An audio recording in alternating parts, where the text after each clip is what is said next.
Welcome to Mysteries and Crime. Tonight's case takes us to Baltimore, Maryland, where a man named Joe Metheny confessed to a series of crimes so disturbing, many struggled to believe they were real, allegedly responsible for multiple murders, and possibly more victims never found. Metheny's case left investigators and the public stunned. But what makes his story truly unforgettable is what he claimed to do after the killings. Tonight's clue: what everyday object did Joe allegedly use to hide the truth in plain sight? Between the early 1990s and mid-decade, several women disappeared near Baltimore, Maryland. Their disappearances remained unsolved until one arrest led police down a gruesome path. The man behind the chaos, Joe Metheny. He claimed to have murdered at least 10 people, but only a few victims were ever confirmed.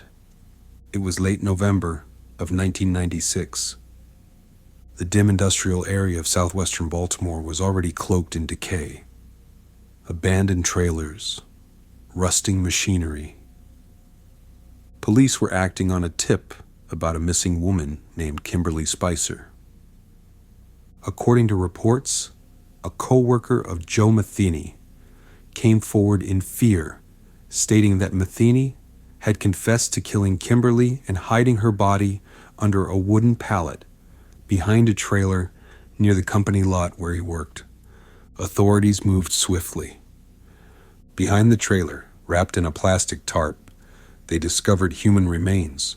The gruesome scene showed signs of a violent attack. Bloodstains were found nearby.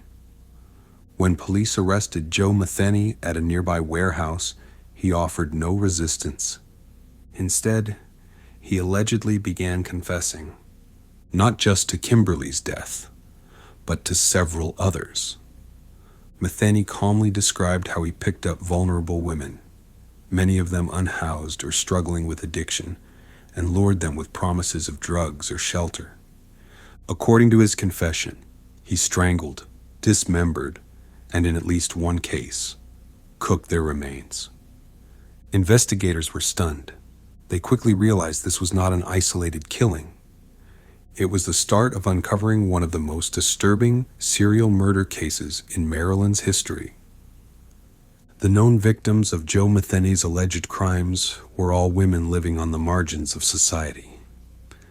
Kimberly Lynn Spicer was just 23 years old. Friends described her as kind and deeply trusting. She had reportedly been battling addiction and was living in unstable conditions at the time of her disappearance in November of 1996. Another confirmed victim was Kathy Ann Magaziner, a 39-year-old woman who had been missing since 1994. Her remains were not found until Metheny allegedly led detectives to a shallow grave near his workplace. According to investigators, her body had been decapitated and buried in a plastic bag. Several other women were mentioned in Metheny's confessions, but authorities were unable to identify or locate their remains. One was allegedly known only as the girl from Washington Boulevard. Others were described as sex workers or unhoused individuals Metheny picked up near truck stops or industrial areas in southwest Baltimore. These women were vulnerable, living lives that made them statistically more likely to become victims and less likely to be immediately missed by society. Metheny allegedly admitted he targeted them for that reason. He even told detectives that their disappearances wouldn't raise alarms. In court documents, he was quoted as saying, "They were easy to pick up, nobody missed them." The reality was much more tragic. Each woman had a story, and each was more than just a name, lost in a killer's twisted narrative. Joseph Roy Metheny was born on March 2nd, 1955, in Baltimore, Maryland. He grew up in poverty, one of 6 children. According to reports, his father died when he was just 6 years old. His mother worked multiple jobs to support the family. Metheny later claimed that he was neglected as a child, though his mother publicly refuted that, saying he had a fairly normal upbringing. After serving briefly in the military, though records show conflicting reports on whether he was deployed, Metheny returned to Maryland and began drifting. He worked as a truck driver and forklift operator, often bouncing between jobs and sleeping in makeshift shelters or the very trailers where he later committed his alleged crimes. People who knew him described Metheny as intelligent, even articulate, but also unpredictable. He had a history of substance abuse and a violent temper. Co-workers recalled his fascination with dark, violent stories and a lack of empathy. In the mid-1990s, Metheny experienced a personal collapse. He lost custody of his son, a turning point he would later blame for his rage. Though the facts remain disputed, Metheny claimed his descent into violence was fueled by a desire for revenge. His confessions were chilling. He spoke of his crimes with disturbing calmness, and according to detectives, he showed little remorse. But despite his claims of 10 or more victims, authorities struggled to find physical evidence to support each confession. And so the line between truth and Metheny's disturbing imagination remained blurred. Joe Metheny's confessions painted a picture that was chilling, methodical, and deeply disturbing. According to reports, Metheny would cruise the desolate roads near Washington Boulevard and the Patapsco River, areas known for heavy drug use and homelessness. He allegedly targeted women who appeared isolated, often offering them drugs, alcohol, or a place to stay. Once he had gained their trust, he would bring them to a trailer located on a deserted pallet company lot where he worked. The trailer was isolated, no neighbors, no security cameras, just silence and shadows. Once inside, the violence would begin. Metheny claimed to have strangled several victims with his bare hands. In some instances, he used cords or ropes. He would dismember the bodies, allegedly using tools from the pallet yard. According to his own words, he did not stop there. Metheny told police that he would store body parts in a freezer, then mix human flesh with pork and beef. He claimed to grind it into meat and serve it as sandwiches from a roadside stand. The sandwiches were allegedly sold to truckers and workers along the industrial belt, though these claims were never confirmed with physical evidence. The allegations alone were enough to horrify the public. During interviews, Metheny was disturbingly calm. He smiled. He joked. He said things like, "If you mix it right, nobody can tell the difference." Law enforcement officials later said he seemed to relish the shock factor. But behind the theatrics was a trail of real victims. Kimberly Spicer's body was discovered behind a trailer, wrapped in plastic, partially decomposed. Metheny also led authorities to a shallow grave near the same pallet lot. There, they recovered the remains of Kathy Magaziner. Her skull was reportedly found separate from the rest of the skeleton. He allegedly admitted to decapitating her and removing the body years later to hide evidence. He told police he had cleaned the skull and kept it in his trailer for some time. In total, Metheny claimed responsibility for 10 murders, but despite extensive searches, only 2 sets of remains were definitively linked to him. Authorities remained skeptical about his more extreme claims. Some believed he exaggerated for infamy. Others suspected there were more victims, simply never found. One thing was certain: the level of brutality and calm recollection chilled even the most seasoned investigators. The trailer where the crimes occurred was eventually dismantled. But the stories lingered, gruesome, graphic, unforgettable, and somewhere beneath the surface lingered the question that haunts all unsolved deaths. Were there more victims? And if so, would the truth ever come to light? The breakthrough in Joe Metheny's case came not through forensic science, but through a tip from someone who feared they might be next. In December of 1996, a co-worker of Metheny's contacted police, reportedly shaken after hearing him brag about a murder. Officers responded quickly, searching the pallet company lot. Behind one trailer, they found Kimberly Spicer's body, wrapped and hidden. The scene was graphic and unmistakably deliberate.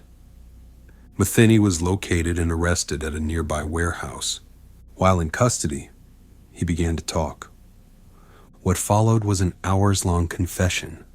Metheny described his actions in chilling detail, not just about Kimberly, but about other women too. Law enforcement took the confession seriously and began retracing his steps, comparing missing persons reports, cold cases, and crime scene data. But many of Metheny's alleged victims remained unidentified, and some perhaps were never reported missing at all. While Metheny's confessions provided disturbing insight, they were difficult to prove without evidence. The two bodies recovered, Kimberly Spicer and Kathy Magaziner, offered enough for murder charges. But the other alleged victims? Investigators scoured the areas he described. Vacant lots, riverbanks, and wooded areas were searched with cadaver dogs and excavation equipment. In some locations, they found traces of disturbed soil or debris, but no additional remains were conclusively recovered. Forensics teams worked to match any biological material with cold cases. DNA evidence was limited at the time, and many of Metheny's claimed victims had no dental records or family connections on file. The meat grinder story, perhaps the most horrifying of all, could not be verified. No samples remained, and no customers ever came forward. Metheny's claims blurred the line between fact and fantasy, and with each year, unanswered questions hardened into cold silence. News of Joe Metheny's arrest and confession sent waves of horror through the Baltimore community.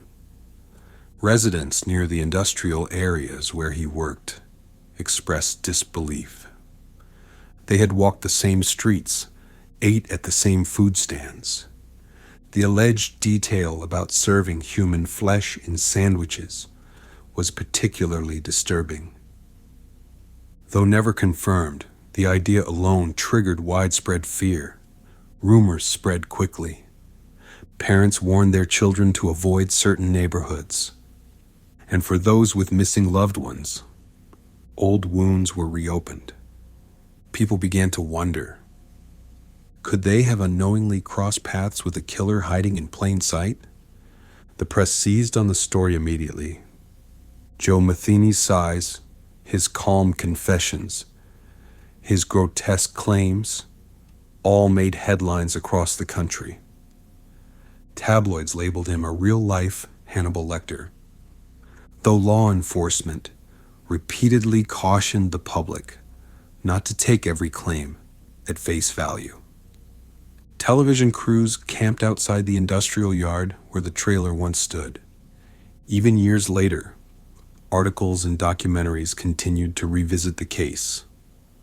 With each retelling, a mix of fact and horror fiction seemed to take root. And yet, beneath the spectacle, remained real victims and grieving families still waiting for closure. Despite Joe Metheny's extensive confessions, not all of his claims were verifiable. Law enforcement worked to distinguish between reality and fabrication. Several investigators believe that Metheny may have inflated his victim count.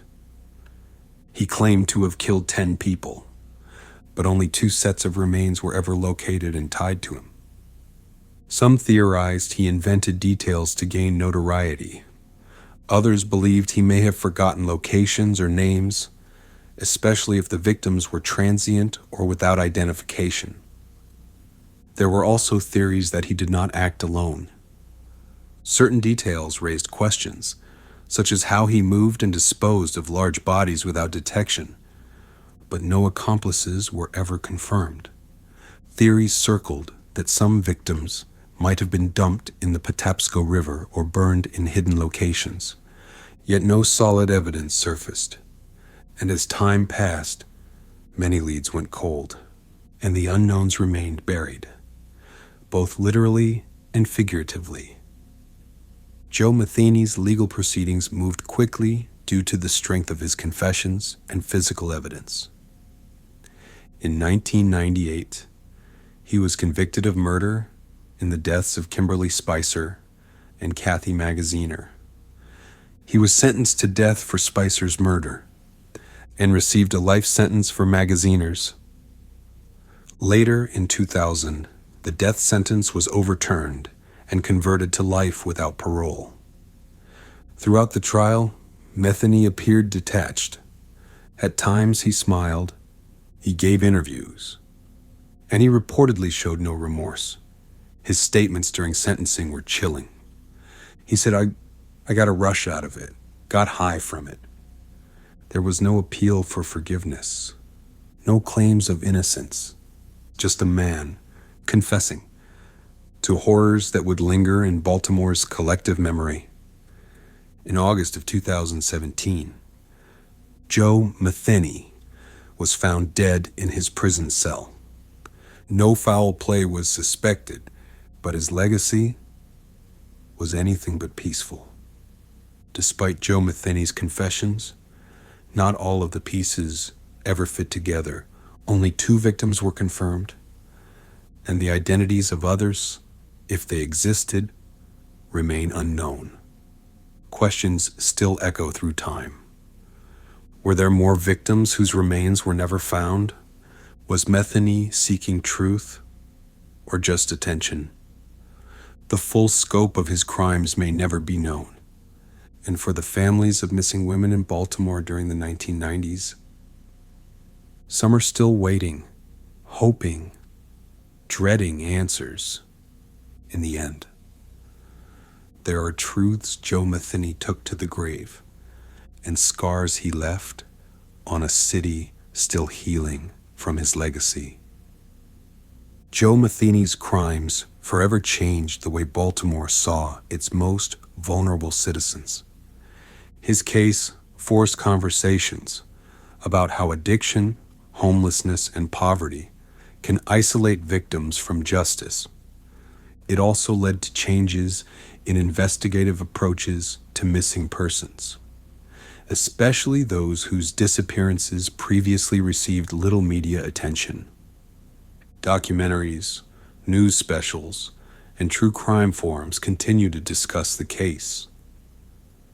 But for many, it remains a haunting example of how evil can fester unnoticed, and how a system, too often blind to those on the margins, can miss the warning signs until it is far too late.